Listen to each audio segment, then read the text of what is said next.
రాజగోపాల్ రెడ్డి గారు. అధ్యక్ష అక్కడ లేదా హరీష్ రావు గారు కరియన్ సిఆర్ గారికి ఇచ్చింది అక్కడ మెయిన్ స్పీకర్ కాదు అధ్యక్ష. నేను పదే ఎందుకు అడుగుతున్నా అంటే నన్ను తర్వాత నేనే నెక్స్ట్ స్పీకర్ని, కానీ నేను గతంలో చెప్పినా మళ్ళీ చెప్తున్నా మళ్ళొకసారి. మా గౌరవ ముఖ్యమంత్రి గారు, ఉప ముఖ్యమంత్రి గారు, మా నీటిపారుదల శాఖ మంత్రులు, మా సోదరులు వెంకటరెడ్డి గారు, పొన్నం ప్రభాకర్ ఏ విధంగా ప్రజలకు నిజాలని గత 10 ఏళ్లలో ఉమ్మడి ఆంధ్రప్రదేశ్లో తెలంగాణకు జరిగిన అన్యాయం కంటే ఎక్కువ ఈ 10 ఏళ్ల కాలంలో కేసీఆర్ ప్రభుత్వంలో టీఆర్ఎస్ ప్రభుత్వం ఏ విధంగా అన్యాయం చేస్తుందని కళ్ళకు కట్టినట్టు ప్రజెంటేషను మా ఉత్తమ్ కుమార్ రెడ్డి బ్రహ్మాండంగా ఇచ్చి ప్రజలకు పోయింది అధ్యక్ష. ఇప్పటికి కూడా వాళ్ళు చేసిన తప్పుల్ని ఒప్పుకొని మా కుటుంబ దాహం కోసం, అధికార దాహం కోసం, అవినీతి కోసం ఆ వైఎస్ జగన్ తోటి ఒప్పందం కుదుర్చుకొని ఈ ఎంపీ సీట్ల అయితోటి బీఆర్ఎస్ అనే పార్టీ పెట్టి ప్రధానమంత్రి కావాలి, నేను నా కొడుకుని ఇక్కడికి ముఖ్యమంత్రిని చేయాలని ఒక ఆలోచన, దుర్మార్గమైన ఆలోచనతో తెలంగాణ ప్రజలకు అన్యాయం చేసిన మాట వాస్తవం. ఈరోజు మా గౌరవ మంత్రివర్యులు మీకు క్లియర్గా చెప్పిండ్రు, మీకు దురాలోచన పుట్టింది, అధికారం పర్మనెంట్ మాదే, ఇంకెవరు రారు. మీరు ఏనాడైతే బీఆర్ఎస్ అని పార్టీ పెట్టి తెలంగాణ పదం తొలగించిండ్రో తెలంగాణ ప్రజలతో ఉన్న పేగుబంధం తెగిపోయింది, మీ పని కథం అయిపోయింది. ఎందుకు అధ్యక్ష ఏం మాటలది?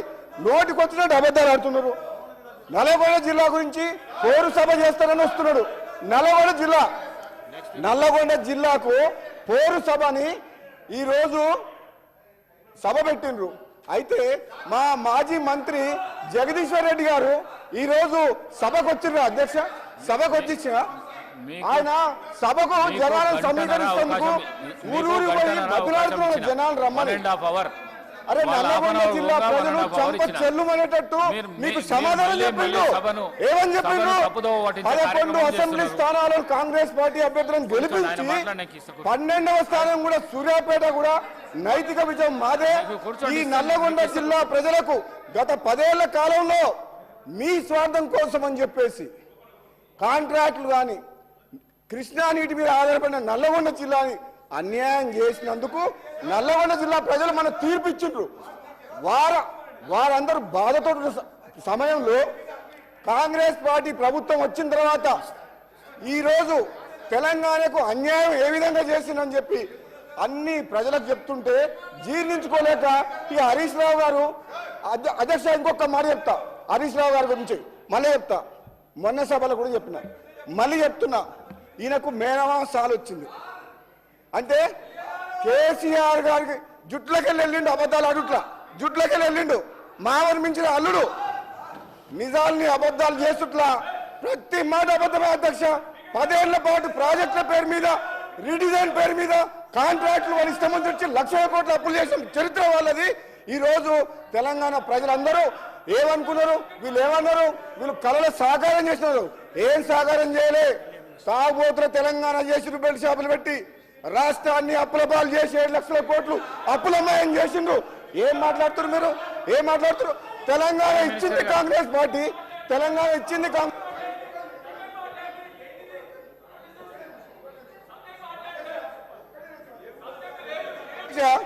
తెలంగాణ కోసం కొట్లాడింది ఎవరు అధ్యక్ష? తెలంగాణ మీ పార్లమెంట్ సభ్యులు నేను పొన్నం ప్రభాకర్ గారు మేము పార్లమెంట్ సభ్యులం కొట్లాడి పార్లమెంట్ లో బిల్లు పాస్ చేసి తెలంగాణ తీసుకొచ్చినాం. ఈయన తెలంగాణ చావు నోట్ల తలకా పెట్టినా అంటాడు.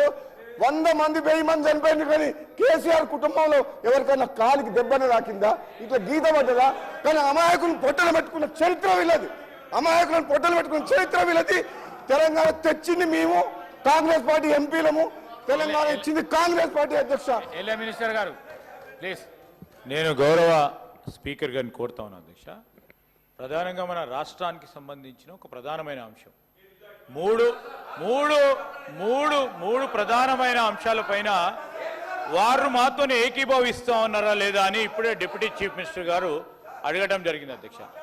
మీరు మళ్ళా బీజేపీ తరఫున మాట్లాడేది ఉంది, కమ్యూనిస్ట్ పార్టీకి సంబంధించి సార్ ఈరోజు కాదు సార్, వినండి వినండి సార్, వినండి. మీరు కంక్లూడ్ చేసిండ్రు, అయిపోయింది సార్. ఈరోజు నేను గౌరవ సభ్యులను కూడా కోరుతా ఉన్నాను, హరీష్ రావు గారు కూడా వారి పూర్తి స్థాయిలో వారి అభిప్రాయాలను కూడా మొత్తం హౌస్ విన్నది. ఈరోజు మేము సింపుల్ తీర్మానం అండి, రాష్ట్ర ప్రయోజనాల దృష్ట్యా నీటి వనరులకు సంబంధించి వారు సపోర్ట్ చేస్తా ఉన్నారా లేదా క్లారిటీ వారి పరంగా ఉన్నప్పుడు ఇంకా ఏమో అవసరం లేదు. ఇది చెప్పేదంతా చెప్పారు. ఉత్తమ్ కుమార్ రెడ్డి గారు పెట్టిన తీర్మానానికి సంబంధించి మరి సంపూర్ణ మద్దతు మీ పరంగా ఉన్నదనుకుంటూ మళ్ళీ ఇంకేదో అనుమానాలు వ్యక్తం చేస్తా ఉన్నారు అధ్యక్ష. నేను ఇప్పటికైనా చెప్తా ఉన్నాను, ఒక్క నిమిషంలో మీరు కంక్లూడ్ చేయండి. ఎందుకంటే బీజేపీ, నేను కోరుతా ఉన్నాను ప్రతిపక్షాలకు సంబంధించి, నేను బీజేపీ కమ్యూనిస్ట్ పార్టీలకు సంబంధించి ఎంఐఎం సోదరులు ఉన్నారు, వారు కూడా వారి అభిప్రాయాన్ని ఈ తీర్మానం విషయంలో వారి అభిప్రాయం కూడా తీసుకోవాల్సిన అవసరం ఉంటుంది ప్రజాస్వామికంగా.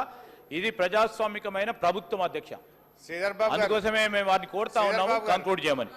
శ్రీధర్ బాబు గారు, మీరు చెప్పడం బాగుంది, కానీ ఎన్నిసార్లు మీరు మినిస్టర్స్ లేశారు? ఇప్పుడు మీరు లేచి ఏదో ఒక టాపిక్ మాట్లాడి సబ్జెక్ట్ను డైవర్ట్ చేసి నా ఫ్లోను కంటిన్యూ కాకుండా చేసి చెప్పాల్సిన విషయాన్ని చెప్పకుండా చేసి మీరు ఇట్లా అడ్డుకోవడం కరెక్ట్ కాదు. Number 1. Number 2, sir at least I require 15 minutes, నేను రాష్ట్రానికి ఉపయోగపడేదే చెప్తా సార్. రెండోది, గౌరవనీయులు ఉత్తమ్ కుమార్ రెడ్డి గారు, హరీష్ రావు గారు 15 నిమిషాలు.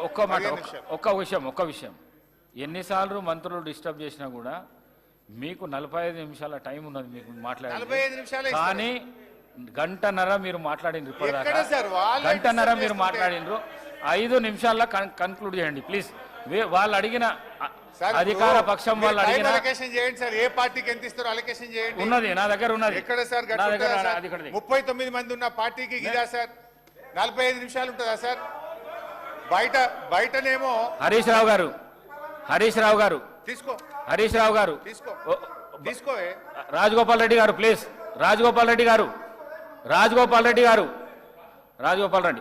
హరీష్ రావు గారు ప్లీజ్.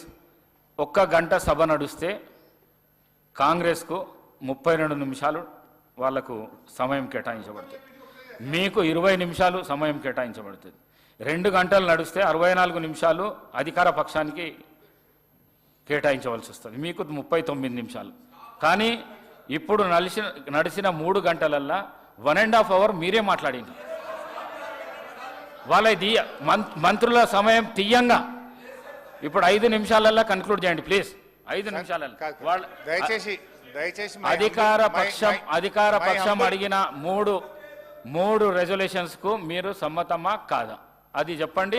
వేరే అభిప్రాయం ఉంటే మన చెప్పండి సార్. ఇప్పటికీ స్పీకర్ సార్, మై అంబుల్ సబ్మిషన్, దయచేసి ఒక 15 నిమిషాలు ఇవ్వండి. 1. 2, తీర్మానాన్ని వాళ్ళు లేటుగా అయినా కనీసం అంగీకరించి ముందుకు వచ్చినందుకు మేము స్వాగతిస్తున్నా అని 3 సార్లు చెప్పిన, తప్పును ఒప్పుకున్నారు.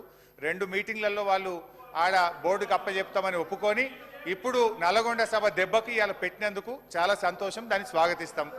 ఇకపోతే గౌరవనీయులు ఉత్తమ్ కుమార్ రెడ్డి గారు కన్క్లూడ్ చేయండి. నాకు కొంచెం టైం ఇవ్వాలి దయచేసి. 5 minutes. వారు 15 minutes. నేను చాలా ఇంపార్టెంట్ చెప్పాను.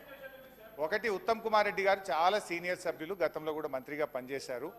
వారు ఒక విషయం ఏం చెప్పే ప్రయత్నం చేసిందంటే, నేను పోలే కదా మీటింగ్కు, నేను సంతకం పెట్టలేదు అంటుంది. అసలు గవర్నమెంట్ ఎట్లా పనిచేస్తే అధ్యక్ష? ఇంటర్నేషనల్ అగ్రిమెంట్లు జరిగినా, ఈ రాష్ట్రాల మధ్య అగ్రిమెంట్ జరిగినా సంతకాలు పెట్టేది అయితే హెచ్ఓడి పెట్టాడు, లేకపోతే సెక్రటరీ పెట్టాడు తప్ప మంత్రులు పోయి సంతకాలు పెట్టేదో మంత్రులు పోయి మీటింగ్ అటెండ్ చేసేది ఉండదు. ఆ విషయం ఒక్కసారి వారు తెలుసుకుంటే మంచిది. ఇకపోతే అధ్యక్ష, బేసికల్లీ ఈరోజు ఈ నీటి కేటాయింపు